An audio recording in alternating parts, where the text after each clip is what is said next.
buenas noches. Esto es Luis Novarecio de Entrevista después de Luis Majul, de este gran programa que ha hecho. Vamos a hablar ahora un poco más detenidamente de algo que se abordaba en el programa de Majul, que es cómo estamos políticamente, cómo estamos económicamente, qué pasa con el gobierno de Cambiemos a más de 2 años.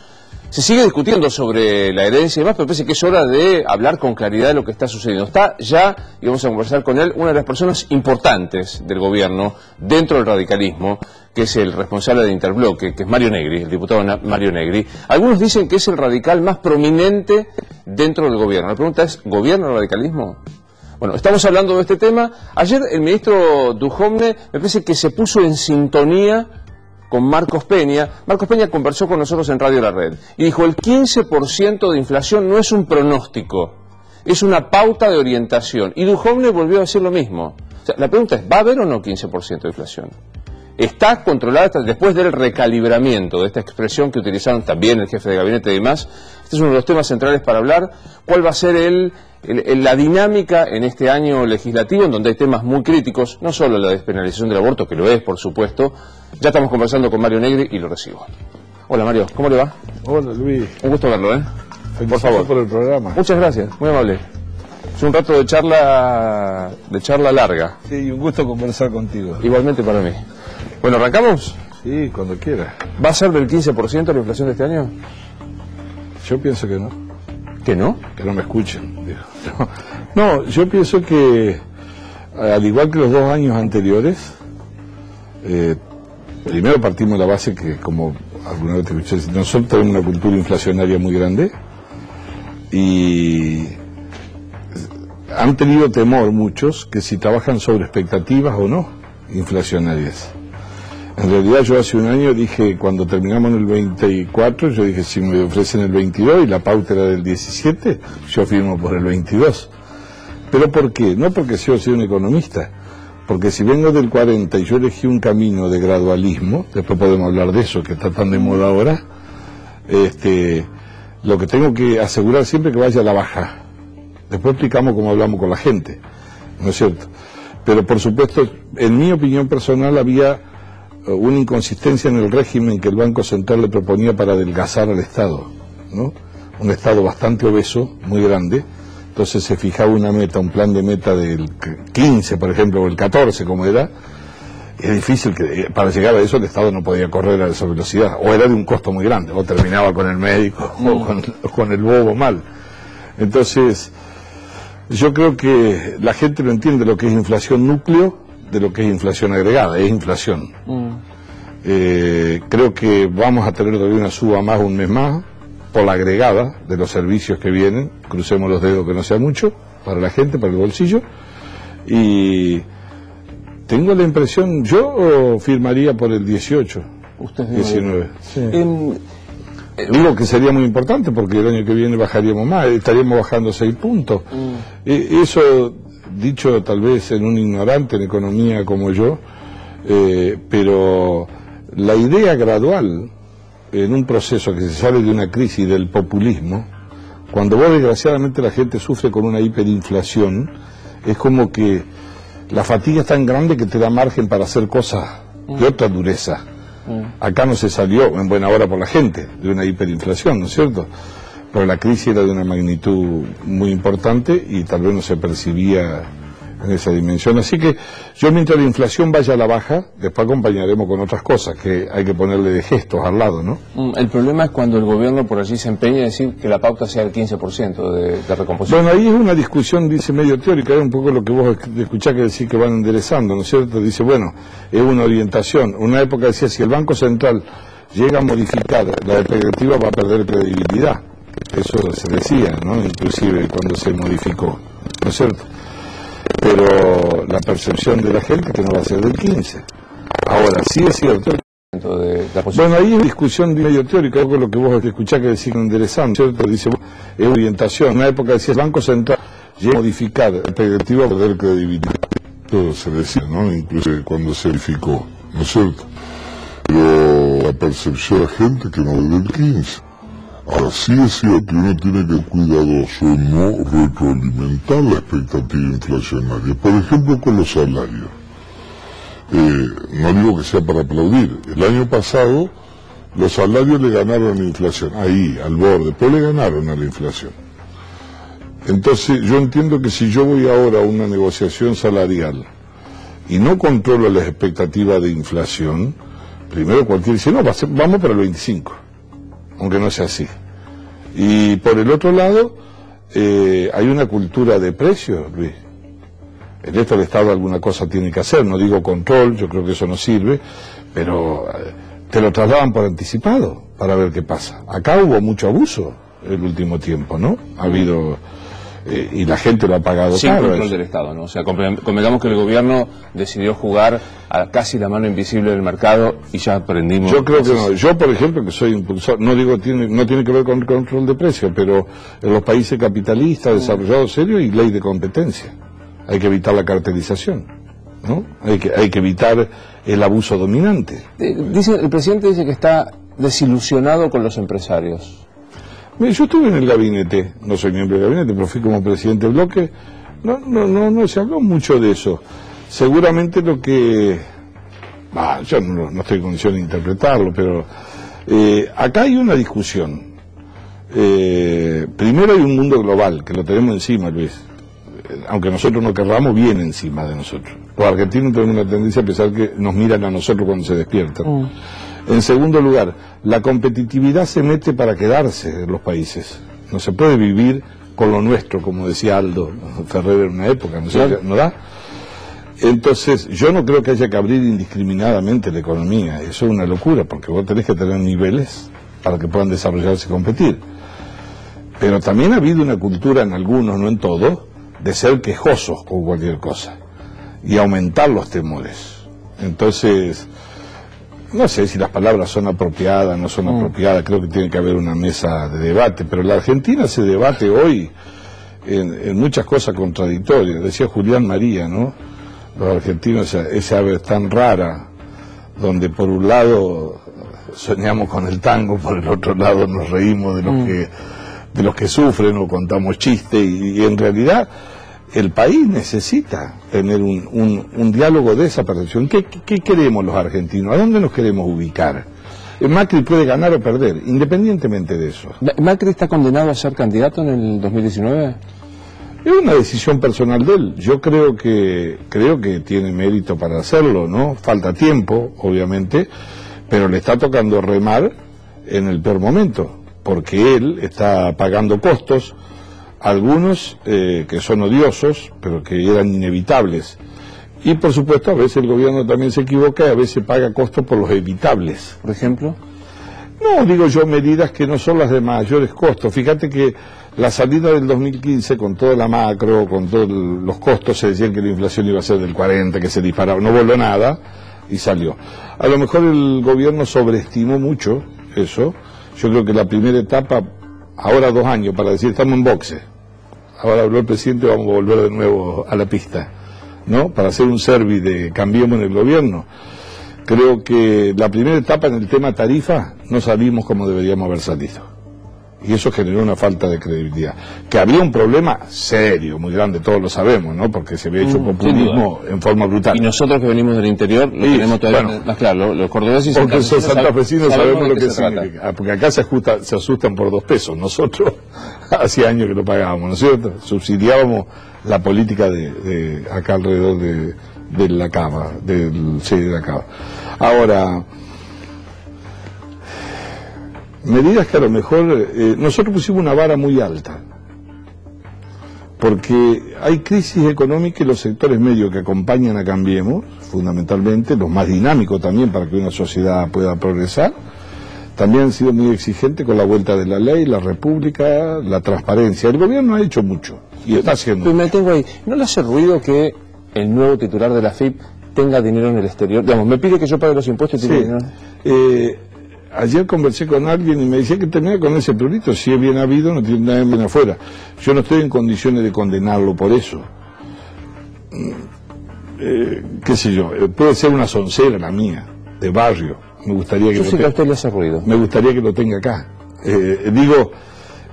Las sociedades también se mueven simbólicamente, ¿no es cierto? Eso no lo hace ni más malo ni más bueno al gobierno. A lo mejor le daría una fortaleza mayor. ¿En qué? en el vínculo.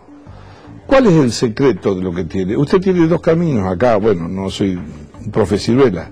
O usted iba por una política de shock muy fuerte, normalmente las hiperinflaciones eso lo tolera la sociedad, o elegí un camino gradual. Gradual es todo, son los modos, gradual es la economía, gradual es acompañar, pero eso, fíjate, desde que ganó el gobierno en la elección hasta ahora pasó, ¿qué grandes cosas pasaron en la Argentina para que cambie el estado de ánimo? Y le doy una idea, la ley de jubilación, el cálculo jubilatorio, yo sabía que no decir eso, pero... Jorge Triaca, Díaz Gilligan, Duhovne con la plata en el exterior, Cuccioli. Pero fíjate, a propósito lo pregunté, en la economía, ¿qué cambió grandes cosas? Para que haya desánimo, no la sociedad, no cambió mucho. Es más, te diría que los números, por supuesto despacio, van a la mejora, lento, subiendo el Himalaya en bicicleta, ¿no? Y el desánimo parece que es mayor. Entonces, hay momentos, hay razones, no es de número solamente. Acá, algunos casos, los que pusiste vos, obviamente golpean a la credibilidad de la gente. Porque nosotros pusimos una vara muy alta, ¿no es cierto? Esto tampoco significa condena. Tiene que ver con un modo que se facilitan las cosas. A lo mejor a algunos no les gusta lo que yo digo, pero inclusive no tengo nada personal con nadie en ese sentido. Es que no es personal, es muy difícil. Sí, es muy difícil. Esto no es personal, yo no tengo nada de personal con Triaca, me cae muy bien. No tengo nada personal con Díaz Gilligan, no lo conozco, pero digo... Yo no lo conocía, bueno, y me molestó cuando hizo esa declaración él como que no tenía por qué irse y una serie de cosas más. Yo creo que, por eso dije que había al gobierno, hay que facilitarle las cosas y no generarle problemas, ¿no es cierto? Usted era presidente y lo tenía Triaca como ministro y pasaba lo que pasaba, ¿qué hace? Pues yo no soy presidente.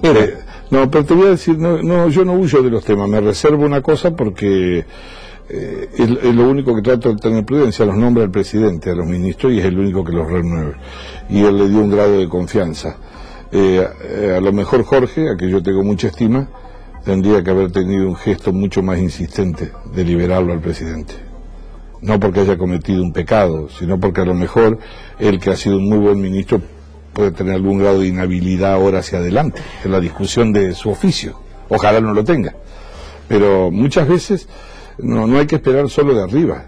El Estado se compone de gestos recíprocos de los funcionarios, ¿no? También me da la impresión a mí. Sí, no nos quejamos cuando hay uno que manda, sí. Y nos quejamos porque y después y el presidente no tiene que saber todo. ¿Por qué va a saber todo? Nosotros tenemos esa tendencia a traer a papá y es el que nos guía y el que nos revisa los bolsillos y en qué gastamos en casa. No es eso. Yo ahora presentamos un proyecto, nosotros, por supuesto, es chico al lado. La Oficina Anticorrupción está trabajando en una modificación de la ley de ética. En algunos países, viste, te hacen un escaneo previo. Entonces, uno me dice, ¿cómo vas a hacer Mario Velocidad si lo vas a nombrar ministro mañana? Bueno, se supone que son 48, 72 horas, pues vas a la Oficina Anticorrupción. En la Oficina Anticorrupción rápidamente se sabe, impositivamente, conversás, sabés, podés preguntar si tenés incompatibilidades, no tenés por qué saberla. Y si vos sos ministro, suponete, de obras públicas después, y heredaste una empresa de tu familia, vas a tener una inhabilidad sobreviniente. Que te lo adviertan, si vos no lo preguntás, o que vos lo puedas consultar, porque el presidente no tiene por qué saberlo. No tiene por qué saberlo. Ahora digo, retomo una frase que usted dijo, Triaca debió haber tenido una actitud más insistente. Está siendo educado para decir que debió haber seguido indeclinablemente. No sé, pero yo hablo por mí, yo en mi lugar... en su lugar, no conozco el tema judicial, quiero decir, no me quiero meter en su lugar. ¿En su lugar, iba a decir? Y yo me hubiera sentido muy incómodo, muy incómodo. Me parece, a veces son situaciones inclusive no buscadas, no queridas, pero ese es el precio que se paga a veces en el Estado. Al asumir la función pública. Al asumir la función pública, sí, porque uno se expone de una manera donde a veces aparece indefenso. Más en una sociedad que deglute a una velocidad, y el momento que vive la Argentina, usted explica así, porque uno se expone de una manera donde a veces aparece indefenso. Más en una sociedad que deglute a una velocidad, y el momento que vive la Argentina, usted que vos sos muy observador, este es un país que está viviendo a un ritmo, ni siquiera pisamos la pelota. Acá alguien dice algo y presenta un proyecto de ley. En el acto, va corriendo atrás. Somos una máquina de producir leyes, prohibiciones, liberamos lo mismo.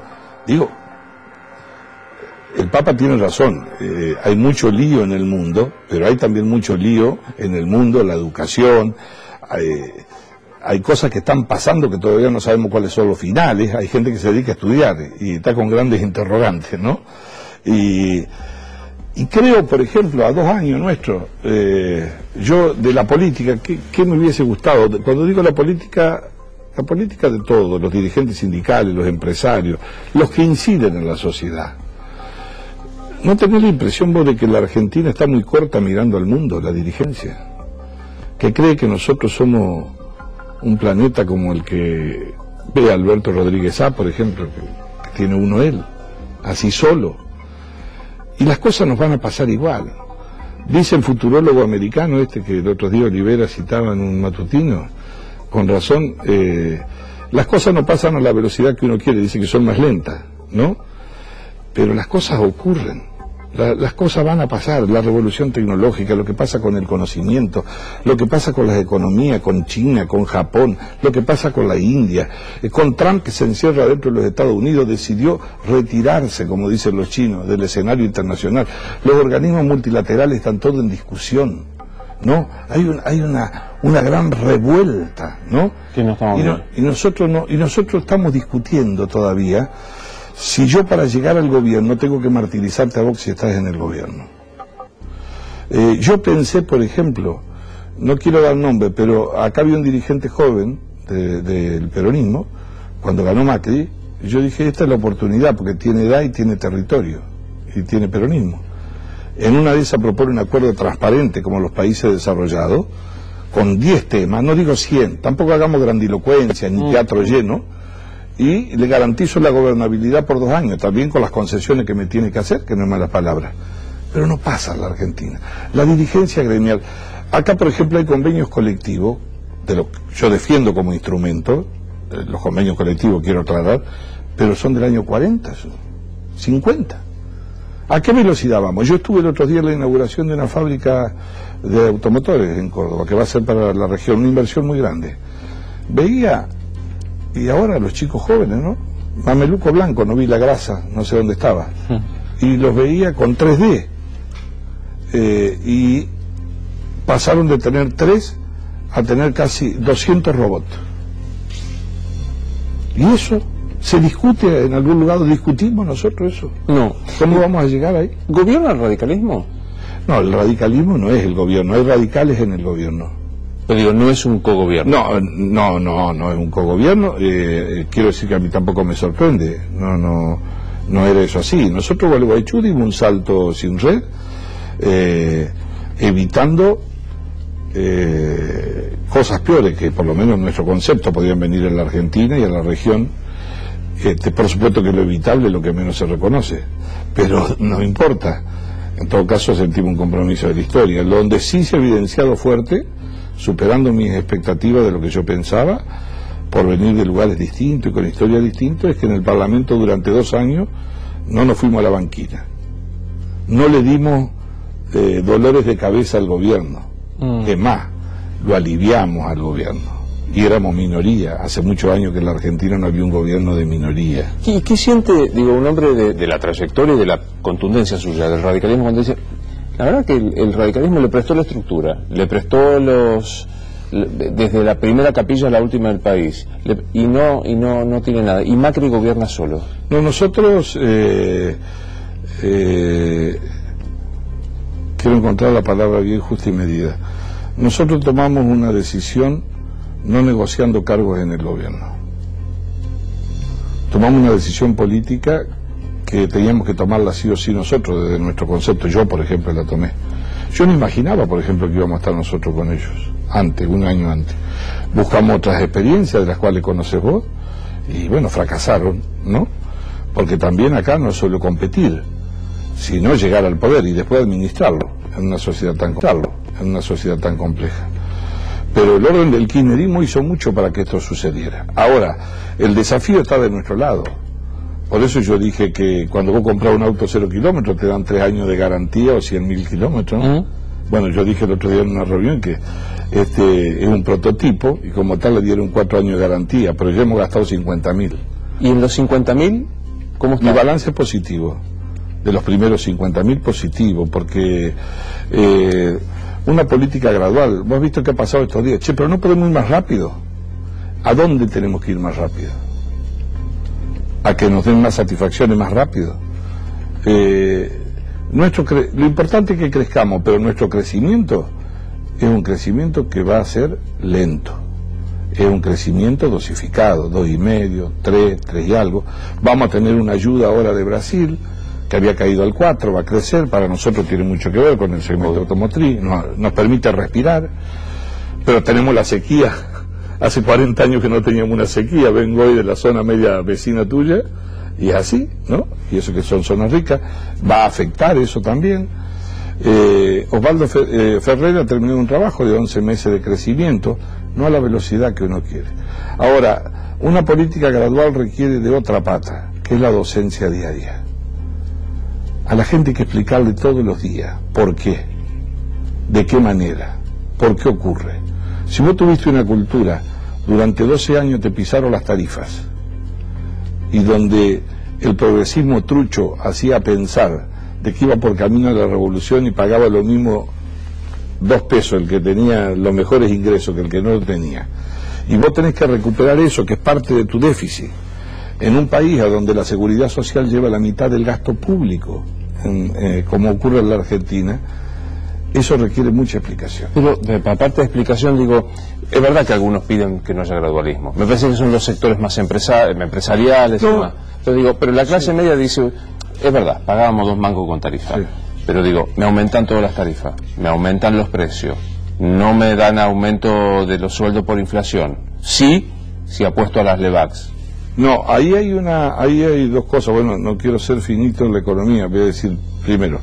En términos del salario, el año pasado se recuperó en relación a donde veníamos con la cláusula gatillo. El sector privado va a tener cláusula gatillo, eso olvídate, el Estado no puede hacer nada. Va a haber paritaria, van a acordar, van a encontrar la manera. Está planteado algún cuello de botella en el sector público, de qué manera, pero va a terminar encontrándose. A mí tengo la impresión yo que el gobierno lo que no quiere es alimentar una expectativa inflacionaria hacia adelante. Entonces te dice, no, ya, firmame ya por el 20, firmame por el... Entonces, bueno, va a precio al otro día, ¿no? Entonces no. Lo de la LEVAC fue muy discutido, en el sector se lo defiende como un instrumento de la política monetaria, ¿no? Para controlar. Yo creo que no fue una buena noticia. No obstante, eso se ha ido compensando. Por ejemplo, los créditos hipotecarios han crecido enormemente en la Argentina. Cuando digo esto, no me quiero acordar de otra época cuando decía... Me acuerdo que yo le decía, hemos estallado del turismo y no es que tuviéramos otra Argentina. Pero, digo, no era lo mismo que no hubiera habido nada. Tuvo una buena temporada, no de ingresos, de gastos tremendos. La venta automotor aumentó. Estaba viendo un estudio sobre el consumo diario. ¿Viste? El consumo de 7 sectores donde se trabaja bajó en 2. Se dice... Pero, ¿has visto, dice, lo que ha bajado la industria textil? Que es tremenda. El 1%, el 1,5%. No digo que esté bien, mejor sería que suba. Pero este mes fue el 1,5%. Yo creo que de lo que pasó, te lo mencionaba Scioli, todos, por lo menos... No, quise poner un ejemplo, no quiero... Digo, no era lo más importante de la Argentina. No, pero el cuco de la herencia ya está. Digamos, creo que todos están en la justicia, yo creo que tenían vocación autocrática, de verdad creo que había riesgo de perder la República, sin la menor duda. Ya está. Hoy alguien me dijo algo muy interesante. Macri no puede hablar más de la historia porque ya forma parte de la historia. No, 2 años. Macri, o sea, Cambiemos ya tiene su pasado. Chiquito, pero tiene su pasado. Macri o Cambiemos. No, dije Macri, sí. No tuve ninguna cosa de querer diferenciarlo, quiero decir, para involucrarlo en todo caso a Cambiemos también. Pero fundamentalmente él es el que gobierna. Ya hay una historia, de 2 años, pero es una historia, ya tenés. A mí me pareció inteligente. Al presidente le esperaban en el recinto, yo que algo conozco de eso, para responderle sobre el pasado. Le cambió el paso, yo que algo conozco de eso, para responderle sobre el pasado. Le cambió el paso.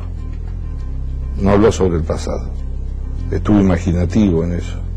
Fue poco lo que habló del pasado. Imaginativo estuvo, crecimiento invisible, es una metáfora. Sí, no sé de quién, pero supongo que será propia del presidente. Lo que quiso decir es que no se vea la velocidad en los bolsillos que uno piensa por el grado de ansiedad. Pero lo cierto es que yo creo que las cosas van hacia adelante. ¿Hay impaciencia social? Sí. ¿El gradualismo requiere darle una respuesta a la impaciencia social? Sí, y mucho. Y tienen que hablar todos los días, y explicar todos los días, y tratar de no cometer errores evitables, como hiciste referencia hoy y conversamos, porque los sectores medios, que están haciendo un esfuerzo muy grande, acompañando al gobierno, ven otras compensaciones en otras cosas de la República, que hay que mantenerlas, ¿no es cierto? Por eso no se puede... Hay que tratar de evitar, exactamente, cosas absolutamente evitables además, no son las más difíciles, todo lo contrario. Por el otro lado, creo que también puede haber habido, si estamos haciendo un balance, al principio yo siempre dije, me recuerdo la primera vez que fui a Olivo, antes que asumiera el presidente, me invitó a decir unas palabras, y yo era de la idea que había que ir y poner toda la historia de lo que pasó arriba de la mesa y sangre, sudor y lágrimas, digamos, ¿no? Y machacar. Venía con el antecedente que Cristina 12 años nos dio clase de eso, del pasado, pero después un día escuché una explicación, podría tener algo de razonabilidad, dice, si nosotros estamos todos los días con la expectativa de que era tan malo, no damos buenas noticias para que vengan, porque piensa que está todo destruido. Pero en un mundo global, y con los antecedentes que tiene la Argentina, que viene con el boletín con algunas notas malas y bajas, pensar que las inversiones van a la misma velocidad de la confianza que recuperaste es difícil pensar. No, sí, yo creo que lo de la historia, vio que los romanos decían, nadie puede alegar su propia torpeza, no se dijo en su oportunidad, ya está. Pasó, ya está comprendido, pero... Ahora pienso en las inversiones, me quedé impactado viendo ese catedrático español que le dijo a Duhovne, ¿me explica cómo quiere que yo lleve plata si usted la tiene afuera? Sí, no tengo por qué ser peyorativo ni con la pregunta, ni con el catedrático. Lo de catedrático no sé cuál es el grado que tiene. Un docente de la facultad, sí, un periodista reprodujo lo que dijo un docente de la facultad de Barcelona. Sí, le preguntó un gesto a él, que por qué no... Pero el tema es el problema, independientemente si él cree que lo incomoda o no lo incomoda, el problema que tiene la Argentina. Así él la trajera mañana, no estoy diciendo que no, me gustaría que así la trajera. El problema no desaparece de la Argentina en 2 días. Nosotros no hemos fumado en pipa este país. Nosotros nos fuimos del mundo prácticamente. Elegimos una vía, porque cuando a mí me dicen ahora, suponete, tenemos 6.300.000 puestos formales de trabajo, y bueno, el gobierno, bueno, como todo gobierno, por razón se han recuperado 270.000 puestos de trabajo formales, entonces te gritan del otro lado, sí, pero se incorporan 200.000 más por año, ¿no es cierto?, a buscar trabajo, y en todo caso lo que alcanzaste es la cifra del 2015. Perfecto, y si la del 2015 el que seguía ahora, ¿dónde estábamos? Entonces uno no tiene que entrar en ese debate, ¿no es cierto? Y todavía va a tener dificultades. A nosotros, 70 años de inflación. 70 años de inflación. Nos han hecho goles de todos los ángulos. A todos los gobiernos. Yo pregunto, además, la inflación ha sido con causa, para no decir que sea la única, de que algunos no se hayan ido antes, ¿no? O hayan tenido un problema. O los grados de inflación han sido parte también tentadora de la estrategia electoral de algunos para llegar. Ahora yo pregunto, ¿no? ¿Es posible que en este siglo, siendo uno de los 3 países que más inflación teníamos en el mundo, no podamos tener un acuerdo mínimo para derrotar la inflación de la cual se va a beneficiar aún el que le gane a Macri? Pregunta, ¿no es responsabilidad del que gobierna llamar al acuerdo? La mayor responsabilidad del que gobierna, y no está muy lejos de casi la misma responsabilidad del que es opositor, de lo que yo también he sido, porque hay un prejuicio, y ahora te voy a poner un ejemplo, está la idea de que si yo acuerdo con el gobierno, me distancio de la posibilidad de llegar. Y al revés, si Y yo al me revés. acuerdo con la oposición, Y sí. pierdo debilidad. Y como de algunos me distancio de la posibilidad de llegar. Y al revés, si Y yo al me revés. acuerdo con la oposición, Y sí. pierdo debilidad. Y como algunos dicen, ¿y por qué si yo acuerdo con hago un gran acuerdo con la oposición me estoy mostrando debilidad? Y fíjate que las dos tesis de este gobierno, que no sé qué habrán pensado en su intimidad, nunca lo pregunté con respeto, pero en realidad, sin embargo, navegamos en aguas turbulentas haciendo acuerdo con opositores. Nosotros éramos 85 Usted es el ejemplo. 85 legisladores. Pero porque usted hace Lográbamos algo- 130. Déjeme que lo elogie. Usted hace algo que yo no sé si el gobierno tiene la habilidad o la aptitud, que es hacer política. Ahí sentada Beatriz Arlo dijo, no existe en Macri la categoría de hacer política. Dice que todo lo... Esto es un atrevimiento mío, para que no se enoje el presidente conmigo, pero yo he visto a muchos presidentes crecer como presidentes. Crecer como presidentes. Todos aprendemos todos los días.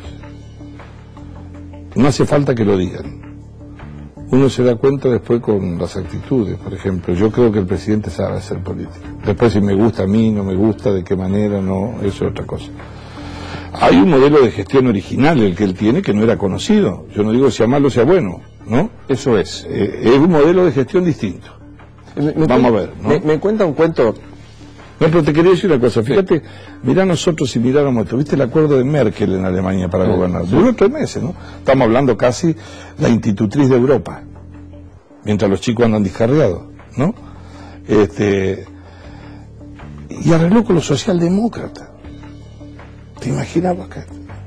El demonio es la derecha con la izquierda, ¿no? Y los trazos son tan gruesos, porque además está Europa al medio. Por las dudas, el país... Con la crisis de Europa más grande, donde además el nazismo sacó el 15% en Alemania.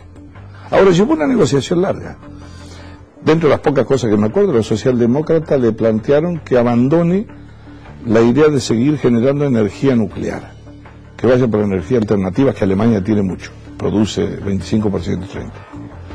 Y ella le dijo, el sistema previsional nuestro está quebrado. De eso sí que podemos hablar, porque es lo que nos pasaba a nosotros también. En el mundo, la palabra jubilado mueve mar y tierra, por muchas razones. Y los socialdemócratas que no querían saber nada acompañaron inclusive el aumento de edad. Y dentro de eso 30 puntos más que tienen que ver con Maduro. Bueno, pero para eso hay que hacer política. Eso hay que hacer política. Me cuenta un... Y no hay que tener prejuicio. Obvio. Y la Argentina, Luis, en nombre de del 30% de los pobres que tenemos, del atraso estructural que tenemos, en la educación y todo, debería ser menos sofisticada ideológicamente y tener sí más prioridades en términos de coincidencia por los problemas estructurales. A propósito Eso de lo aprendí yo a medida que pasaba A los propósito años. de ser político, me cuenta un chismoso que en el retiro espiritual de Mar del Plata, Chapatmalal, usted y Emilio Monzón se fueron. No, pero eso, pobre Emilio.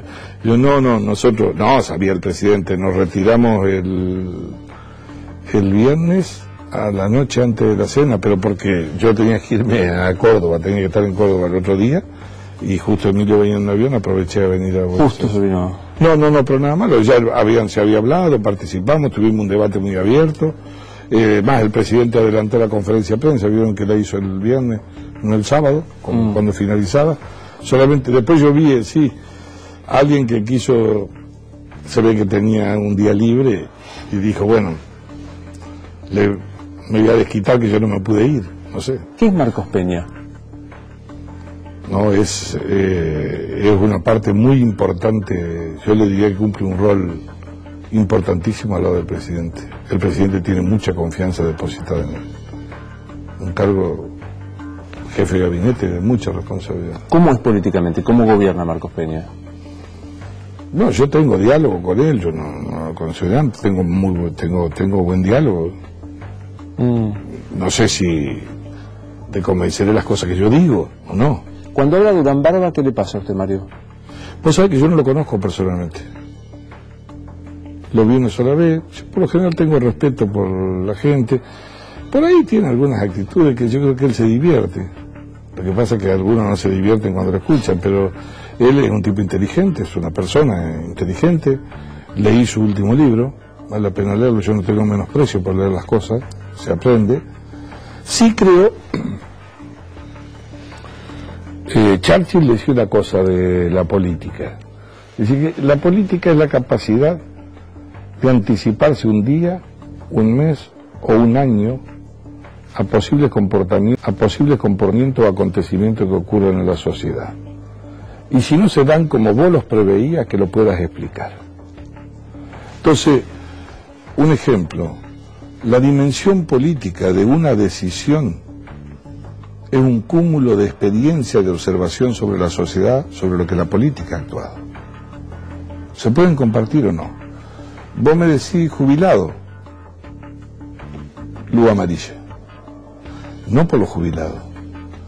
Primer tema, porque el sistema de la seguridad social en el mundo no le encuentra la rosca, tiene un problema.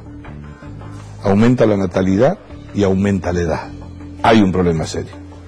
Segundo lugar, en la Argentina tiene memoria colectiva, aunque los hechos sean distintos. Dice uno, jubilado, 13%.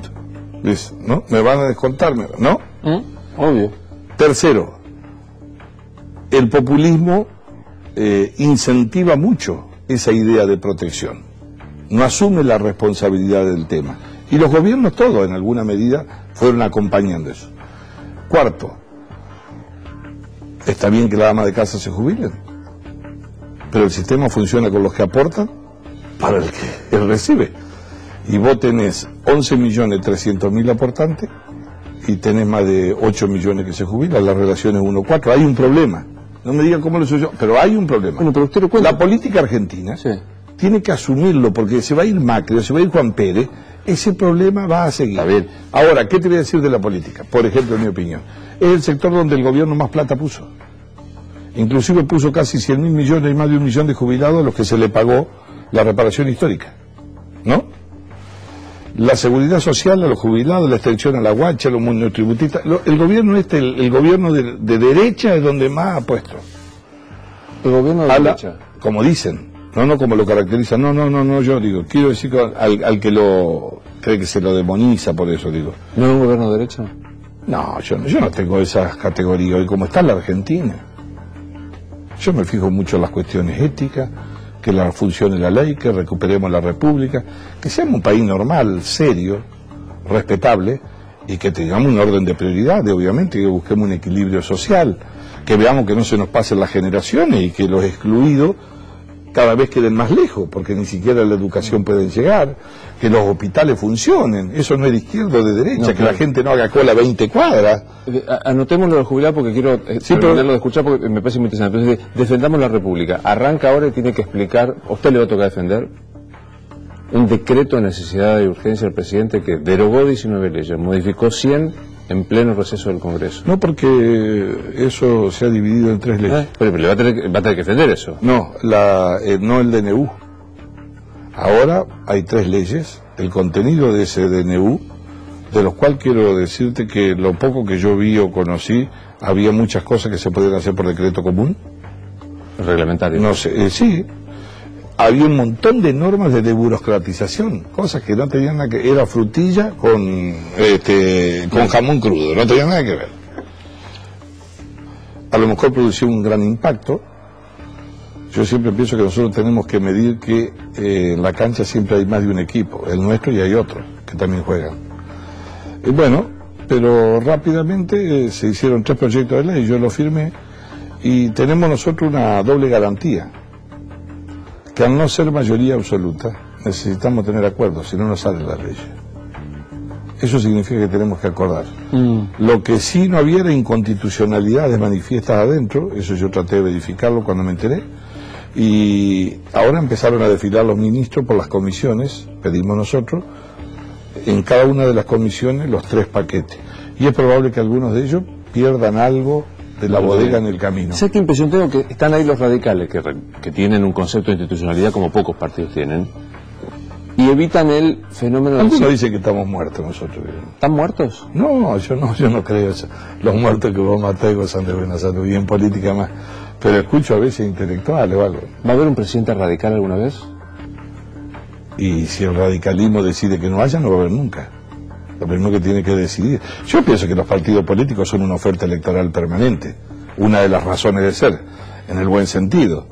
¿Qué ofrezco yo? Compito. ¿Qué con qué? Con ideas, con valores. tengo que pensar que el que te vota a vos tiene que tomar la decisión de abandonarte y venir conmigo.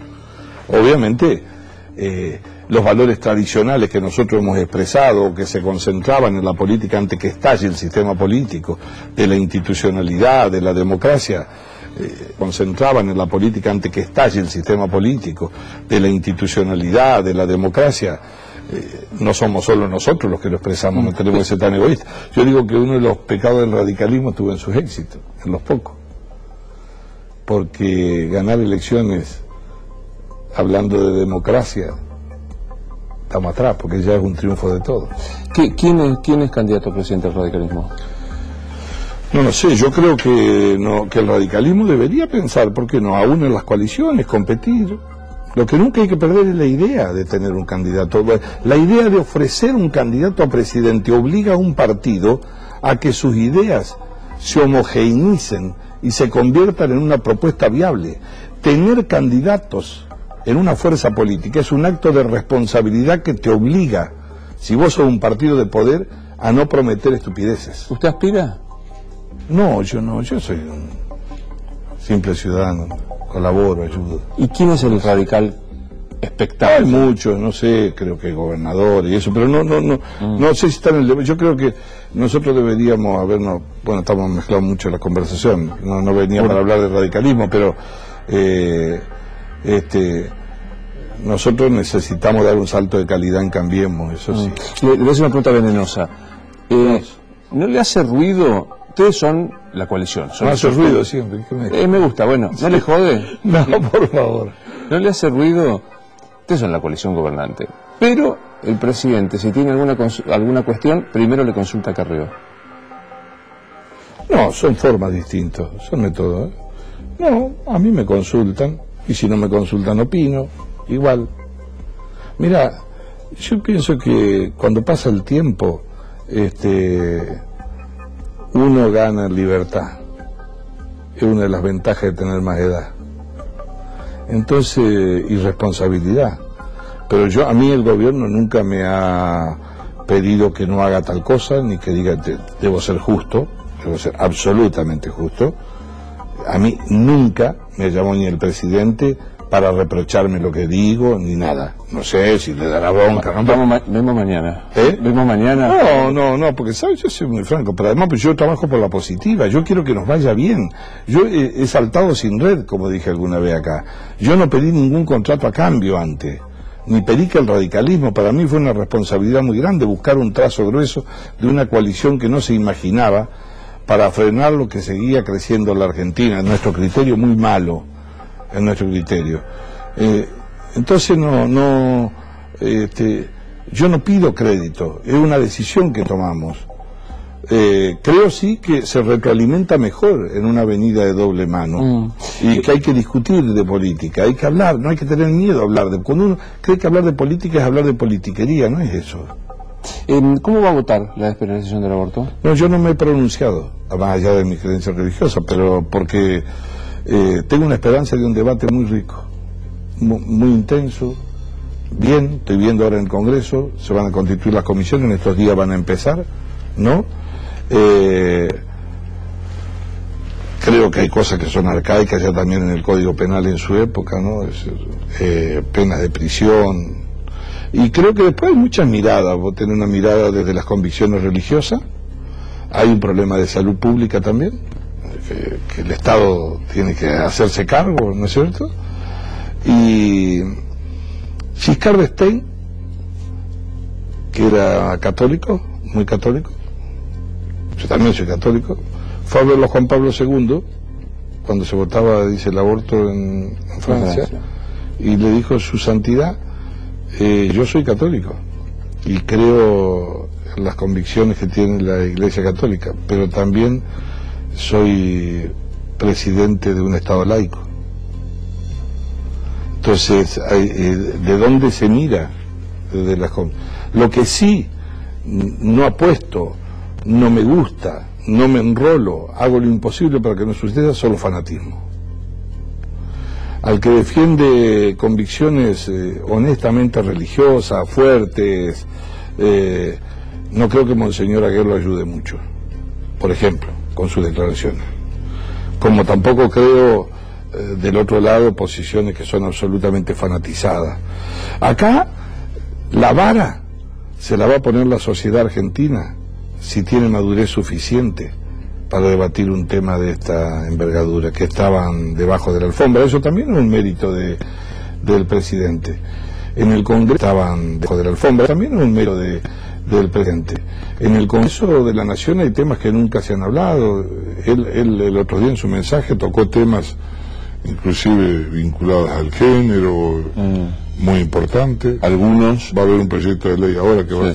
Algunos dicen, bien gataflorismo, y esto es cortina de humo. Los tipos hablan de esto para no hablar de la inflación. Sí, pero yo pregunto, ¿y no hemos hablado nosotros? ¿De qué hemos hablado más tiempo? De la política y de la deflación y de la economía. Y hago una pregunta, ¿y eso vos crees que va a parar los temas? Yo creo que pensarnos binarios, que es esto o lo...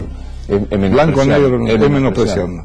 Pero es una sociedad que le aporta al mundo recursos humanos como nadie, que le ha aportado científico, y es una sociedad que a su vez es autodestructiva consigo mismo. Piensa que todo es trampa, que nos miramos para engañarnos uno con otro. Es la pucha, hay que despertar. Ni hablar. Me quedé con lo de los jubilados que usted lo explicaba y tiene toda la razón del mundo. Ahora, dicho, explicado como usted lo dice, es poner las cosas sobre la mesa. Crecimiento vegetativo distinto, la necesidad de extender las edades, un sistema que no se puede financiar con el ingreso de jubilados, que socialmente son necesarios pero que no hay dinero. La explicación del gobierno fue, quédense tranquilos que van a ganar más, y ganan menos. No, lo que va a pasar es esto, primero te voy a decir algo. Lo primero, lo que a mí se me pone la piel, reacciono mal, te confieso, es que hagamos demagogia con eso, porque encima están mal. Entonces, no asumir el problema y discutirlo, aunque yo no esté de acuerdo, y hacer un aporte, es demagogia. Es querer congraciarte. No le estás dando una solución. Entonces, no asumir el problema. Se va a ir Macri y va a haber más jubilado, igual. Y el que venga, ¿qué va a hacer? Como Cristina, ahora tenemos que ir a buscar las películas, que le decía a ella, que como los... No se trata, están. Es más, hace unos años se morían sin poder cobrar ni siquiera parte de la reparación histórica. Le creaban cámaras de instancia superior para que no reclamen. Entonces, hay un problema en el sistema de seguridad. Tenemos 4 millones de compatriotas que trabajan en negro. Si aportaran, ayudaría, ¿no es cierto? Obvio. Bastante, obviamente. No ocurre. Después estamos llenos, no de jubilaciones de privilegio, muchas han desaparecido, sino de regímenes especiales. Algunos legítimos, si vivís en el sur, no sé, pero no era lo mismo que vivir en el sur hace 40 años atrás. No digo que se lo saquen, que no se enojen, pero hay que sentarse y poner el régimen entero. Entre todos deberíamos ponerlo, porque los gobiernos se van a seguir sucediendo. Y te voy a decir con lo otro, porque obviamente, si me quiero congraciar, tendría que decir perdieron. No. El gobierno anterior, en el 2014 perdieron con ellos, los jubilados. Lo que pasa es que como no tenía INDEC, como no había ningún índice, cambiaron el método del cálculo. Hablaban de recaudación y salario. Era a la elección de ellos. Acá había que cambiar el cálculo. ¿Por qué tiene que ver con algo que conversamos antes? No sé si se dimensionó qué lugar ocupaba ese problema en la vida cotidiana de la gente. Si tuvo una dimensión, con todo lo que el gobierno ha hecho por el sector pasivo. Y es un tema muy sensible, por eso yo hablé de lo que era la Argentina y la memoria colectiva. Es más, a lo mejor dice alguno, capaz que pagó más costo inclusive que la cantidad de jubilados que hay. Pero yo te digo hoy, los asesores económicos, cualquiera indica, aún si llegara a haber una inflación del 22% en el año, con los 4 trimestres, la jubilación, poquito, pero va a ser 24%, 2 puntos más. Me dijo que era creyente. ¿Nos morimos y qué pasa? Nos morimos. No sé qué hay del otro lado. Solo fe el que es creyente. ¿Y usted qué cree? Yo tengo un enorme amor por la vida. Es una cosa tremenda. Y también tengo miedo por la muerte. No voy a los programas a andar diciendo, no, que venga, que está a la esquina, que nos vamos a bailar, que no, yo son. Pero todo llega. Por eso dije que cuando van pasando los años, no es que uno se ponga en viejo vizcacha, pero los gustos que se va dando, si se puede llamar gusto, no es así, la pérdida de prejuicio, es que tenés más años, pero ganás en libertad. Es una de las formas de vivir la vida. Claro, pero pensé, digo, siendo católico me va a decir paraíso, infierno, purgatorio. No sé cómo es el estado de eso. No conozco, no he viajado por ahí, pero la verdad... No tiene intenciones de andar viendo por ahora. No, ni dar una vuelta tampoco. Tampoco. A mí me parece que hay que vivir con... hay que desdramatizar también. Voy a poner una fortaleza para el lado de la Argentina. ¿Dónde estamos viviendo nosotros? Si es por los problemas de la geografía. Acá no hay tsunami. Crucemos los dedos. Crucemos los dedos. Tenemos otro problema. No tenemos un loco que entra con una escopeta y se baja 22 estudiantes en un colegio de la mañana. ¿Te imaginas si ocurrió eso? Pero tenemos otro gravísimo, ¿no? Tenemos Paco. Acá, a 20 cuadras, donde se come con 8 cubiertos. Es otro mundo, otro país. Pero tampoco tenemos bombas que se pongan en toda la esquina. Por eso hay que tener mucho cuidado a veces con la política, cómo se mira el mundo, ¿no? No traigamos a nadie. Bueno, yo, la comunión la hizo como yo. Sí, por supuesto. Y he sido monaguillo también. ¿Quiere que le diga yo también? La parte de la vida del pueblo, sí, también. Sí. Después me vino. Yo monaguillo del pueblo, todo. Sí, digo, vamos a jugar al infierno, purgatorio y paraíso que nos tocaba a nosotros de pibe. El infierno del Dante, ¿no? Ese es más bravo. Ese es más bravo. Y sin Beatriz a mano que nos ayude. Sí. ¿A dónde se va Cambiemos hoy? ¿Al purgatorio, el paraíso o el infierno?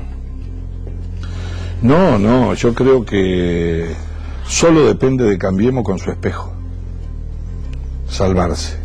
Salvarse no es prometer la salvación en la eternidad a toda la sociedad. Le estaría mintiendo. Lo que tiene que procurar ser Cambiemos es no retroceder, no fracasar en las expectativas de los sueños que la gente tiene, aunque no se los dé a todo, un poco.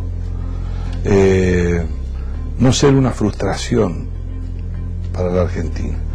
No ser una frustración no es que pierdas una elección o te equivoques por ahí, no ser una frustración es la idea de los valores, de poder expresarlo, de construir una sociedad más amigable, inclusiva, que se cuide, que estudie, que recupere el valor de la familia en términos no sectarios, sino de la familia que educa a sus hijos, hacia donde va dando la vuelta el mundo ahora. Y la otra es que ayudemos a pensar que estamos en un mundo global. Nosotros somos una hormiguita en este planeta y nos levantamos a la mañana pensando que el planeta dice, ¿qué hace la hormiguita que está viviendo en la Argentina? Nadie, no somos nada. No, nada. Sigamos jugando. Lo llama en este momento Mauricio Macri y le tiene que decir solo una cosa. ¿Qué le dice? ¿Yo? Lo primero ahora de su discurso que me gustó, que es que en los momentos donde hay cierto escepticismo, aunque los números no sean así, decidió no cambiar el rumbo. ¿Por qué? Porque en la Argentina, en los momentos de escepticismo, los que dieron volantazo terminaron peor. Lo llama Cristina Kirchner, ¿qué le dice? Si tiene ganas de arrepentirse de algo, contarle alguna verdad a la Argentina de lo que cree que hizo mal. Yo creo que tiene, además de sus visitas diarias a la justicia, lo que tiene, debe cargar sobre su hombro una responsabilidad enorme que no se va a volver a dar en la historia. Perdieron del mandato entero, la mitad del mandato de la mejor oportunidad que tuvo la Argentina en los últimos 50 años. La rifaron, la tiraron. Y que por favor sepa que como yo tiene que tenerle miedo a la muerte y que el mundo no gira alrededor de ella. Lo llama don Raúl Alfonsín y él me conmueve, no soy objetivo yo en eso. Y él le dice, ¿estás seguro de lo que hicieron en Gualeguaychú? Le diría que sí. No sé cómo reaccionaría Gallego, pero le diría que sí yo. Sí, son tiempos distintos. Alfonsín tenía un gran sentido de la responsabilidad republicana, de salvar. Nosotros éramos muy jóvenes. Yo, por ejemplo, me enojé mucho con el Pacto de Olivo, por ejemplo.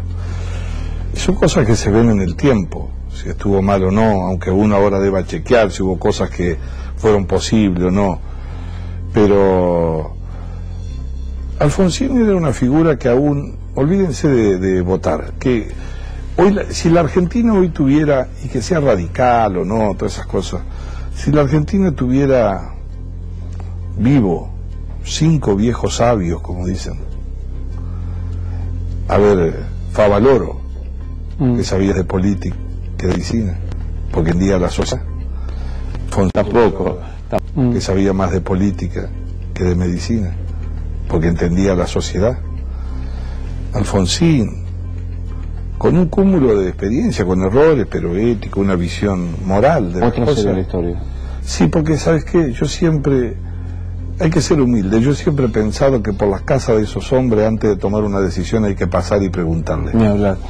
Aunque después hagas otra cosa, pero no te arriesgues a no pasar y consultarle. Así de cortito, como los peronistas los martirizó con si Evita viviera, si Alfonsín viviera, ¿sería macrista? No, macrista no. Eso, Alfonsín no era ni alfonsinista. Se cuestionaba permanentemente. No, no creo que macrista no. Lo que sí, Alfonsín hubiera hecho lo posible por ver que no retroceda la República como retrocedía a pasos agigantados. Gracias por haber venido. Un placer. Un gusto haber compartido. Igual. Esto es Luis Novarecio Entrevista. Hasta mañana.